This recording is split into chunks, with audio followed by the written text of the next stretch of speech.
and welcome to Blue Royalty, a London is Blue podcast dedicated to the Chelsea women. I'm your host, Jess Parker-Vries, joined again by Nick Verlaney and Abdullah Abdullah. We are into part 2 of our Chelsea Women 23-24 season preview.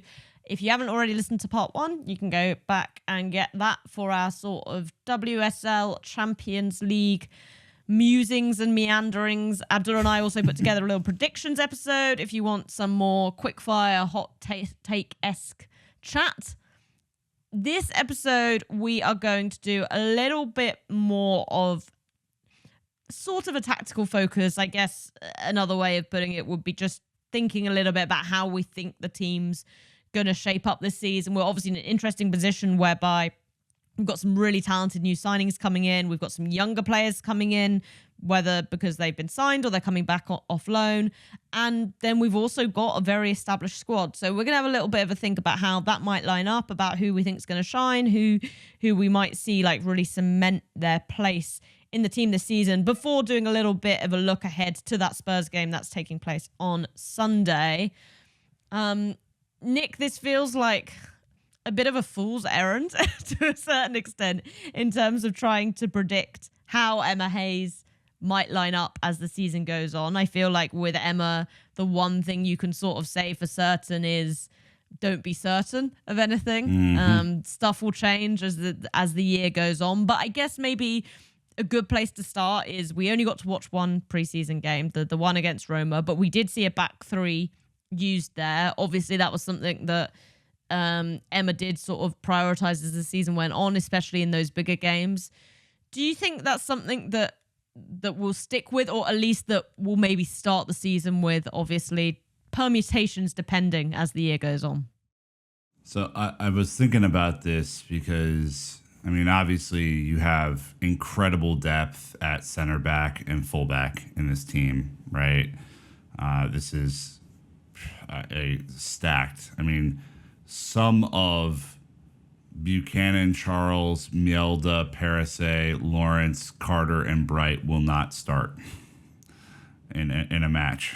Like that's insane. That's a lot. And so I think the real question is, does that matter more to Emma Hayes than some of Jankovic, Macario when healthy, James when healthy, Kirby, JRK, Wrighton, and potentially like a Fleming starting in some sort of advanced role and or number 10.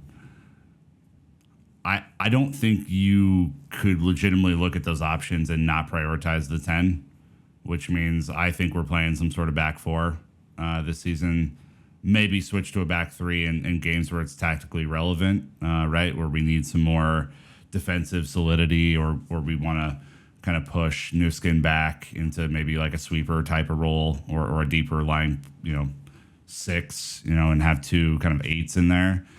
But I mean, I would feel a little bit aggrieved if we didn't get to see Wright and James and Kirby start matches together, for example, with maybe Fischl or Macario or Kerr up top. Like, I mean, again, you look at the forward options, it's insane. And, this team is good enough defensively, I think, to cope in a lot of ways.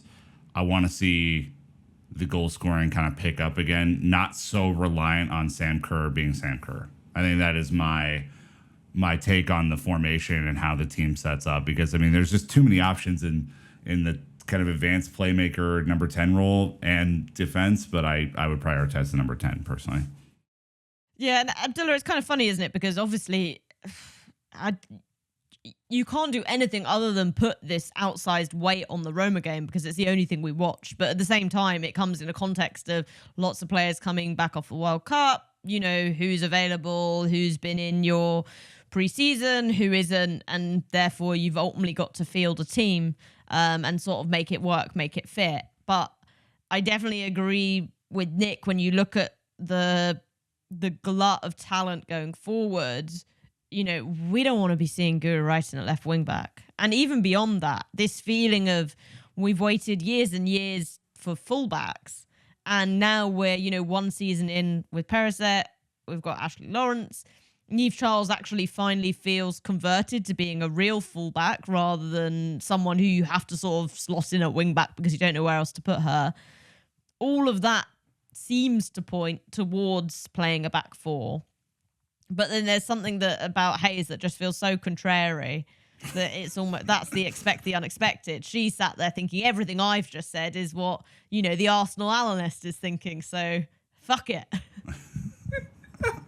Yeah, I know. I can just see that going. Her with her whiteboard and then with the magnets and going, okay, we're gonna move here, we're gonna move there. I agree with both of you. I think it has to be a back four. I think 4-2-3-1. Ideally for me, I'd play a 4-2-3-1. It's the most suited formation for the team that we have.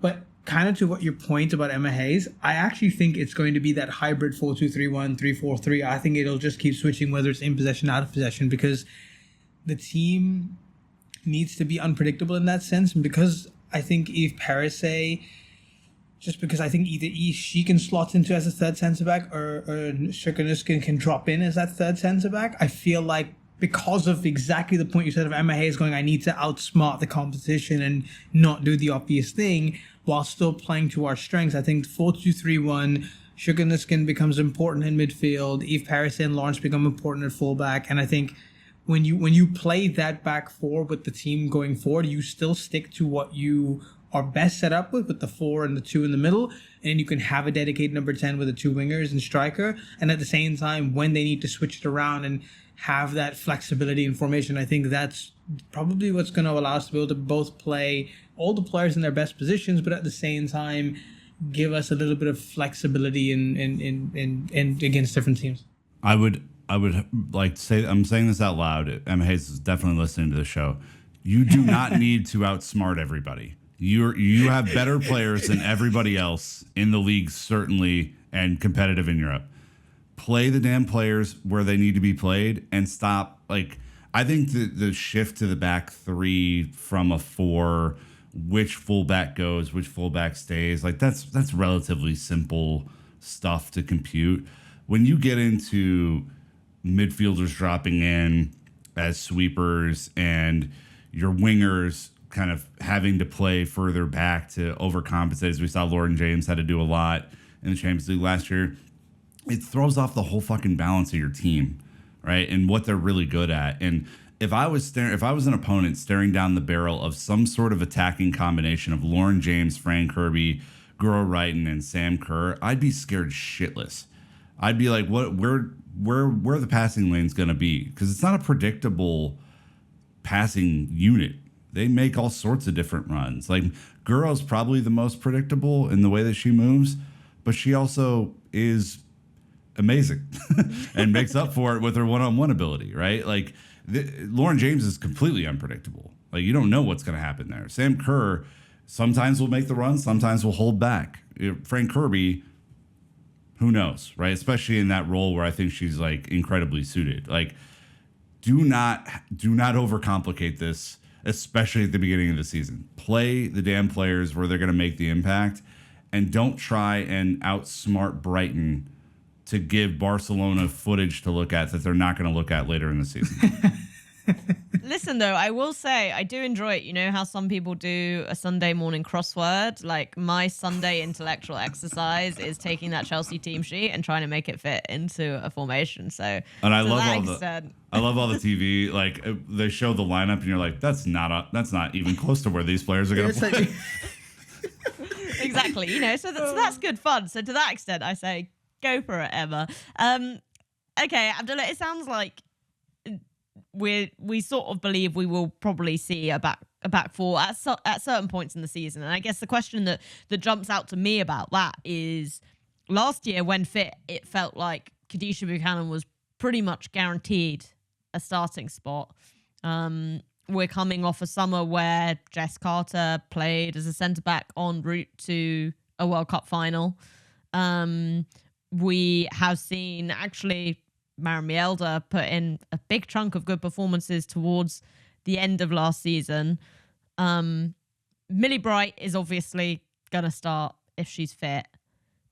Do you think Buchanan's position next to her is guaranteed, and should it be if you were in charge? If I was in charge, I'd definitely play a 4-2-3-1 and not mess around with the three at the back. So that's number one. And I'd probably get Kankovic in my team somehow as well. That's my second thing to do. But if I'm looking at the back four, no, I actually think you've given Buchanan an entire season at Chelsea, starting every single game when fit, when required, and I felt like there was no real improvement, and more than improvement, she didn't look comfortable. It's just like every game just was uncomfortable for her. She had the odd, like, for every good game she had like 4 not so good games, and I feel like Jess Carter just went strength to strength. Mielda came in having played hardly any football for months, and then comes in and throws in a performance of a lifetime every time she did play. I mean, Barcelona to come in after hardly playing anything and to do that as Maren Mielda, I mean, that's insane. So, you know, if a Mielda can do that and Jess Carter can do that, then there's no excuses for someone like Buchanan, who's won like 4 or 5 Champions Leagues and leagues titles in France, to come in and not be able to perform at that level.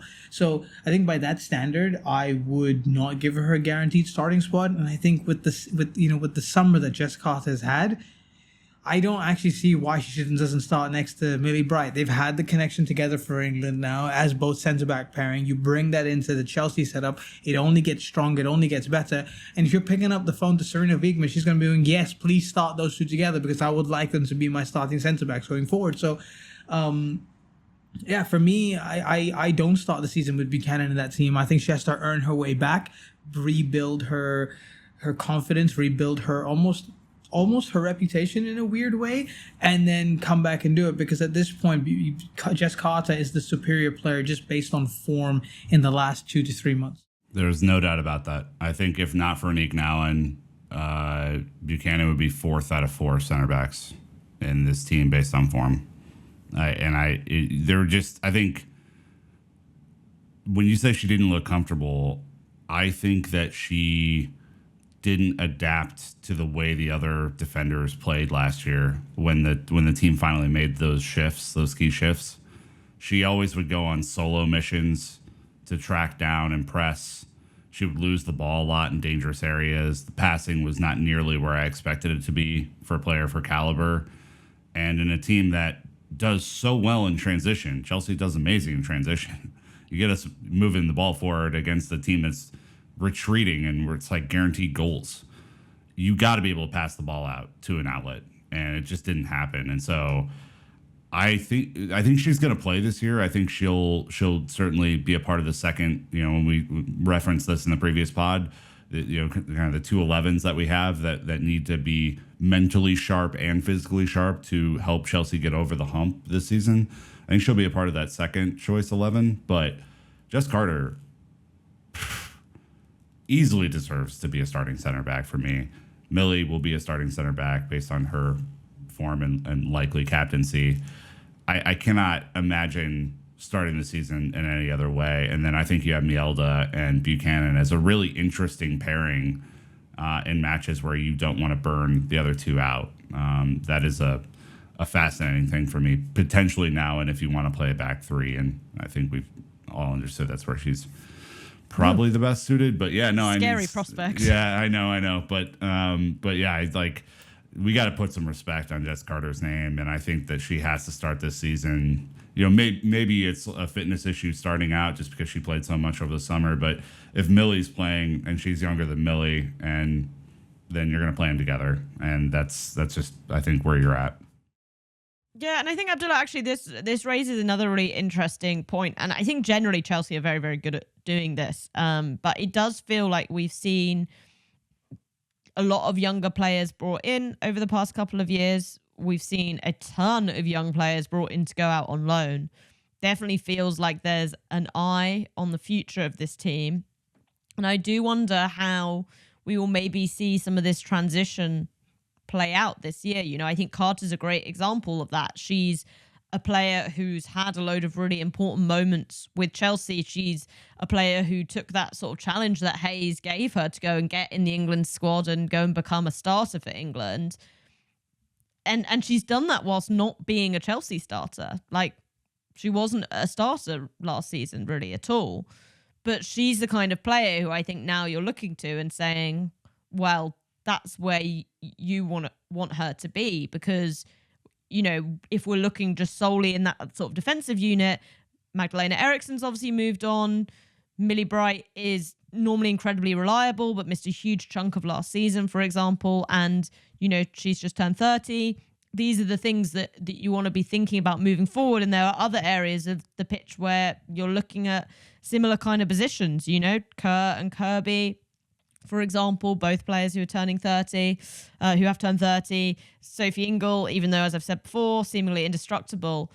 How much do you think part of this season is going to be about sort of that rejuvenation, or, you know, bringing those players through, turning players who are very good, very promising? I'm thinking Carter, Cuthbert, even maybe Charles in that group as well, who've been at the club for a number of years, and making them sort of the leaders in this team.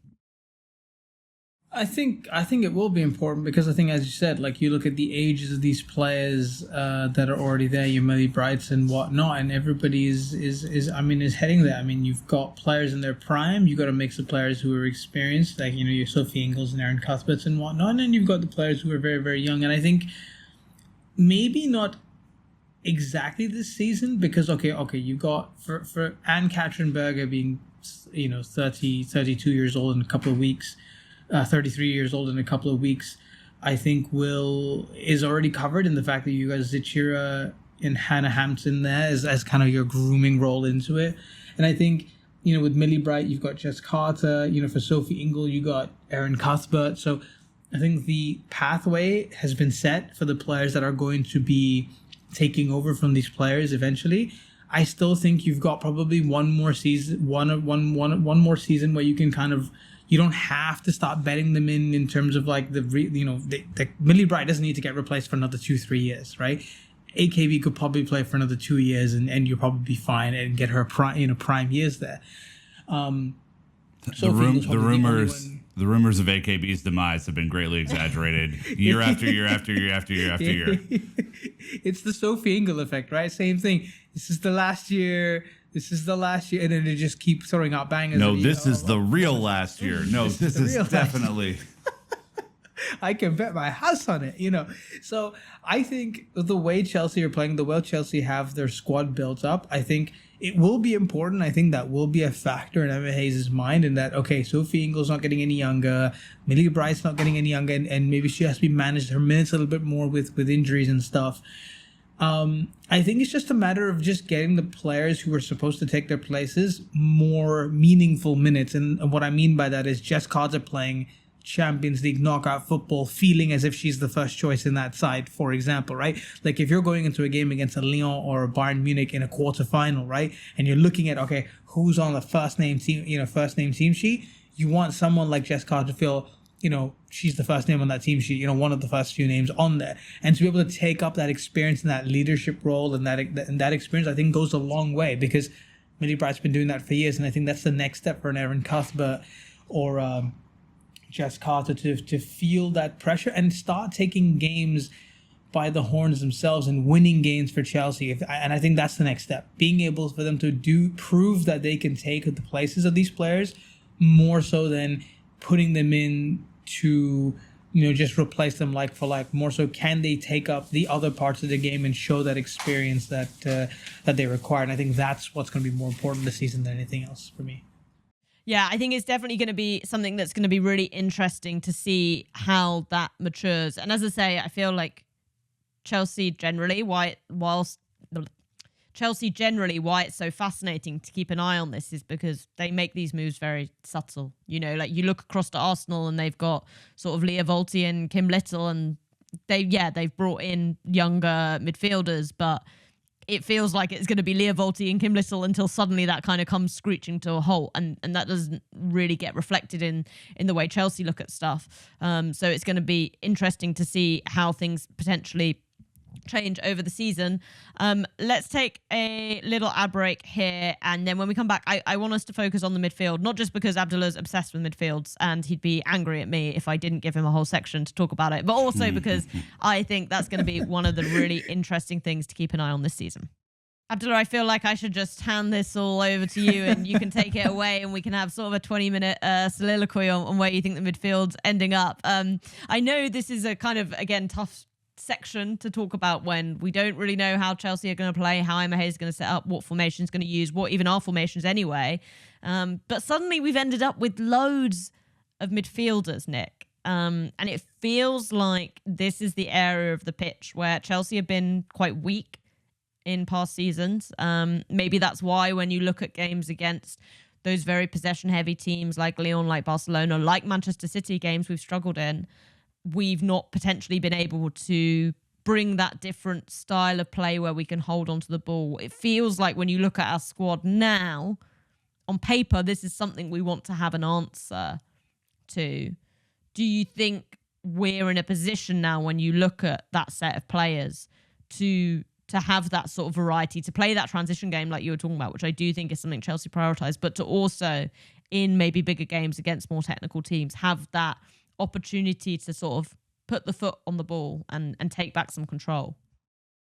Definitely. I think what this midfield needed was a little bit of steel, and I think that's what Nuskin is going to provide in spades. If the Roma preseason match was any sort of preview, there were some hard tackles for a preseason game in there, and I have always been a fan of hard tackles. That's why I love Millie Bright so much, because I think you need that in a midfield. Last season kind of felt like Aaron Cuthbert +1 to me. What I would like to see from this midfield this year is Aaron Cuthbert and a similarly positioned partner in midfield, right? I think if you are going to commit resources like the front four that we talked about, previously, Sam Kerr, Frank Kirby, Guro Wrighton, Lauren James, who you want to stay higher up the field. You want them to be in positions where they can attack and do the things that they do really well. Then I think you need a balance in midfield that allows you to make that transition while not giving up so much on the defensive side where you're making your back four work. We know that, for example, Emma likes to push fullbacks up, right? So that really does leave our center backs isolated at times. And I know Sophie has played that role in the past where she's kind of been the deeper line role and has helped to kind of aid in transition. But I think that's really what I want to see from this midfield is whether it's Leupolz or Nuskin or maybe all three of them, and Aaron Cuthbert, balance, right? Transition through, make sure that the front three or four get their opportunities, and then help the balance of the team not get so bogged down in moments where the opposition is pressing. So quick analysis, but that's kind of where I'm at. Yeah, and I guess, Abdullah, something that's really crucial about that, and I think something that really stands out by the types of midfielders Chelsea have got in, and okay, this is often true for midfielders, that they can play sort of a variety of roles, but feeling like that lots of these players can do a role as a 6 or as an 8 or as a 10. Now, some of them have ended up playing as a 6, maybe because we couldn't find one to buy for a very long period of time. I'm kind of looking at Aaron Cuthbert when I think about that. But it speaks a lot to the way Chelsea like to recruit, to the way Hayes likes her players to play. How important do you think it is that Chelsea really focus on not necessarily who is in those roles, but what those roles are doing? I think that was something we saw in the preseason, in the Roma game. It wasn't like ex-players coming on to play. For example, Trankovic didn't come on to play just as a 10. Nuskin came on and she wasn't sitting as the deepest lying midfielder. How important do you think that will be for Chelsea to make sure those players sort of are ready to do whatever roles asked of them?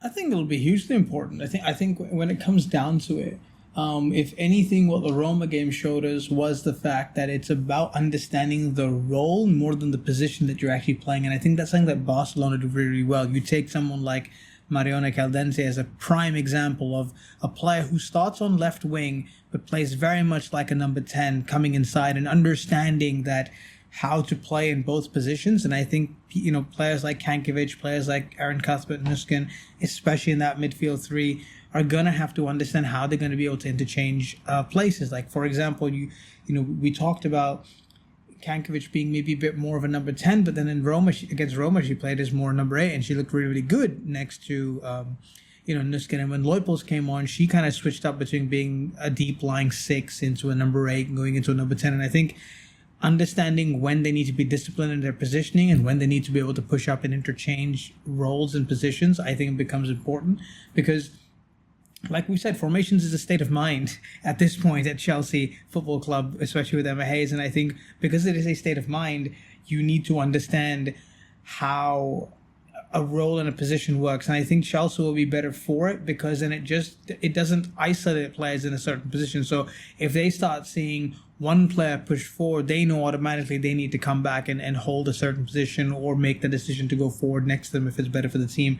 And if they're able to kind of do that and master it, I think Chelsea become a very difficult proposition to come against, because then that unpredictability factor comes in where if you see the lineup again, like, okay, you got Nuskin, let's say Nuskin, Kirby, and Cuthbert in there, right? That looks obvious that it's 2 6s and a 10, but then if Kirby's driving out to the right-hand side, and then you've got Aaron pushing up as a number 10, and you got Nuskin holding the single pivot playing as 2 players, but then, Guro comes inside and plays almost as a secondary 10 attacking number 8. And when you've got those movements and rotations going on there, suddenly teams become much, they find it much harder to be able to mark players, understand where they go. And when you've got like an Ashley Lawrence who can drive on the overlap, it becomes great. And I think there are going to be games where Chelsea will need to be disciplined in the tougher, bigger games where they need to be positioning disciplined, role disciplined. But then in there are going to be pockets of moments where they're going to be able to do this. And I think that role understanding in itself then becomes hugely important going across the season, because once they understand the role, the position actually becomes very, very easy to understand. And then they can execute almost any type of game plan based on the role that they've been given for that season. And I think what will be really interesting taking that into consideration is I feel like that's something Hayes obviously and understandably prioritises with their players. And I think that's why, for example, we've seen Jessie Fleming maybe not play consistently, but play in very big games. And that's kind of my theory around why we maybe haven't seen as much of Jelena Trankovic, for example. But Nick, they're 2 players that for me, this sort of feels a bit like a make or break season for them in terms of really having an impact at Chelsea. I know maybe that feels unfair on someone like Trankovic, who hasn't been at the club as long as Fleming has. But when we're talking about this glut of midfielders almost, you kind of have this feeling, especially when we sort of look on the horizon and see that there are players like Macario. Okay, she's probably going to play as a 9 or a 10, but she's going to come back. These are all people who start taking up the roles. Like, yeah, sure, you can see Fleming as an 8 or a 10 and Trankovic likewise. But then when you've got players like Fran, LJ, Macario, who all also want to play potentially as 10s, they need to almost nail down what they're going to do before you've got some of those other players maybe at full fitness or ready to play, right? That is kind of the way I see it as well. I mean, you look at, obviously there were fitness concerns last year, and so, Chankovic got a run of games because there was a huge injury to Fran Kirby, and then, ended up playing really well and kept her place in the team. LJ kind of faded towards the end of last season, from a fitness perspective. And I think, that's going to be a big part of her evolution as a player, is to stay fit for the biggest possible matches so that she's as fresh as possible, right? So there are going to be opportunities for both of these players to play. Do I think they're necessarily in the first 11 as I look at it today? No. Does what I say matter to Emma Hayes at all? 0%. So you could see them both start on the opening day against Spurs. You don't really know, right, at this point. But I think Fleming would be the bigger concern of those two for me. The time for tweener kind of roles, maybe to Abdullah's point, is still around. But I still don't know what her best role is. And I think if you're competing, it's a lot easier to compete in one position than it is in 2 or 3, right? And, just trying to prove yourself. I think your point about Erin Cuthbert is we made a role for her because we needed that role to be filled. I don't feel necessarily the same about Fleming today. And I think she's going to have to climb a pretty big mountain to start consistently in this team. And that mountain, if everyone's healthy, will include, any of the midfielders that I mentioned earlier. I think climbing over Melly or Nuskin or Aaron, which is going to be incredibly difficult. If she moves up to the 10, I think it's even more challenging. Potentially Shankovic, Fran Kirby, who, if healthy, will automatically start, and LJ, and potentially Kat, right, if she ends up playing there. It's a tough battle. My hope is that both these players can stay mentally in it, even if they're not playing a whole lot, and show up when the team needs them. Yeah, definitely. I think this just comes back to the stuff we've talked about already, in that previous episode, Nick, where you were talking about maybe the biggest challenge is how do you keep everyone happy? And I think the answer is potentially not everyone gets happy. And, I think that's why I was picking those two out sort of as make or break, because I think they're players who understandably would feel like they could start every game in a hell of a lot of teams. And I think they're players who both of whom want to take the challenge on. Which is why they're around. And I think that's really exciting for Chelsea. That's a great position to be at a club where players want to come and fight for their place and have players who believe they can win those places. But it'll be really, really interesting to see how that plays out. I think that pretty much covers off on where the team's building blocks might be. I know we haven't really touched on forwards, but I do think that feels quite straightforward right now. Obviously, maybe Kerr potentially might not start the season. Not entirely sure where her fitness is at. But I think, if fit, she's obviously going to be first choice. Guru Reiten's going to be first choice, even if she is shunted to play at left wing back. And then it's probably sort of between LJ and Fran to take up right wing or number 10 again, depending on fitness. So I think that's something that, maybe we'll see develop in the season. But right now, I don't know if there's a huge amount to dig in there. So feel like let's maybe finish off this episode after a little ad break to look ahead at that first game against Spurs. All right, so all of this stuff that we've kind of been hypothesizing over, we will start to hopefully get some answers to at Stamford Bridge on Sunday when Chelsea kick off the WSL season against Tottenham. Abdullah, I feel like the main aim of the game here is to end this first game of the season curse we've got going on. We've not won our first match of the season since we played Tottenham at Stamford Bridge on the opening day. And we were horrendous that day as well. And Beth England scored a worldie and bailed us out. Now, fortunately, Beth England won't be playing for Chelsea or Tottenham at Stamford Bridge on Sunday. But how important do you think it is? Is it important? I mean, we keep losing these games. We keep winning the league. Does it matter if we lose the first game? At this point, if we're going to continue the trend of losing the first game and win the league, would you not want to take that again, But then it is Tottenham, so do you want to lose against Tottenham? It's a 50-50 take, a gamble, so you don't really want to be losing to Tottenham.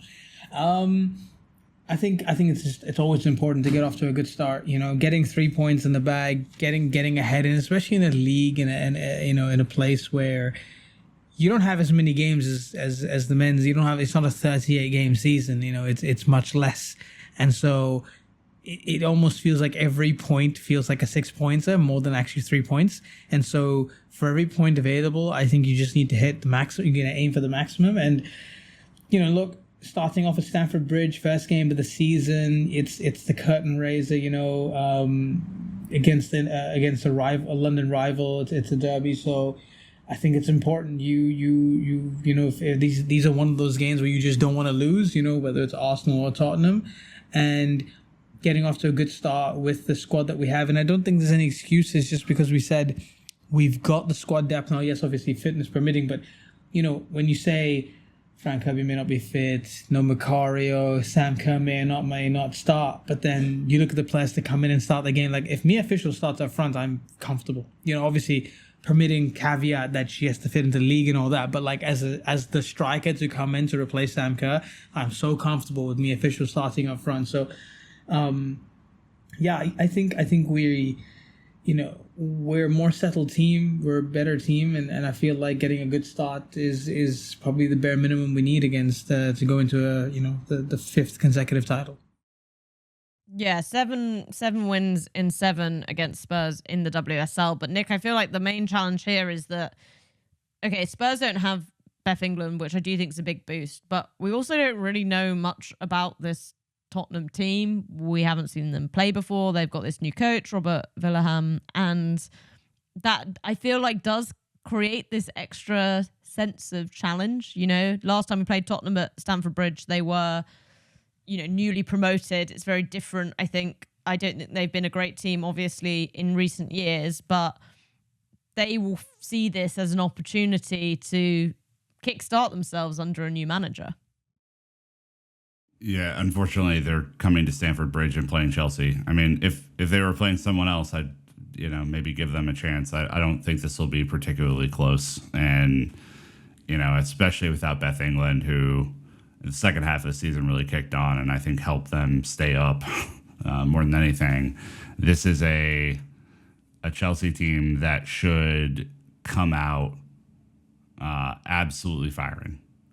There should be no excuse. You know, this team, as we've talked about for the last, you know, hour and a half of podcasts, have been built for moments where maybe not everyone's fit, right? There's a ton of depth in this team. Emma Hayes has played I think a couple of really interesting fixtures in preseason and tough fixtures at that. They know what they need to do. Hopefully the atmosphere at the Bridge is great and kind of propels them forward. But this is not, I don't think this is a game that Tottenham wants to start their season off with. I think that this is exactly the game that Chelsea wants to start their season off with. And, you know, I would expect a very, very comfortable win. Yeah, I mean, I certainly hope so. I do think it'll be interesting, Abdullah, in terms of seeing who's actually fit. Jessie Fleming and Ashley Lawrence seem to go off with knocks in Canada's game in the international break. Doesn't seem like Erin Cuthbert's fit. Potentially no Fran, potentially no Sam. Is that a bit of a concern? Or do you think this is just one of those things where you kind of got to roll with it? And as Nick sort of said, you just say, come on, lads, it's Tottenham.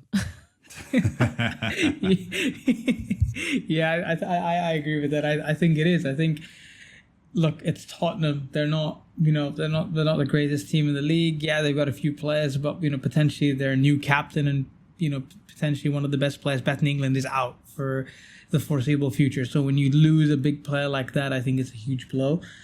And I think Chelsea now, like we keep saying it, Chelsea have the squad now. Chelsea have the squad now where you can go in and blow practically any WSL team right now. I can see any of those players coming into their starting 11 and just beating most players in most other WSL teams. So, and you're at home crowd, home advantage. Everyone's there. Everyone's excited for the season to finally start. And I feel like for once, there's been a considerable amount of time between a summer international tournament and the start of the season. It doesn't feel like it's all packed in right, with 2 weeks later, you're starting the first game of the season. No, it's like the tournament finished on the 20th of August.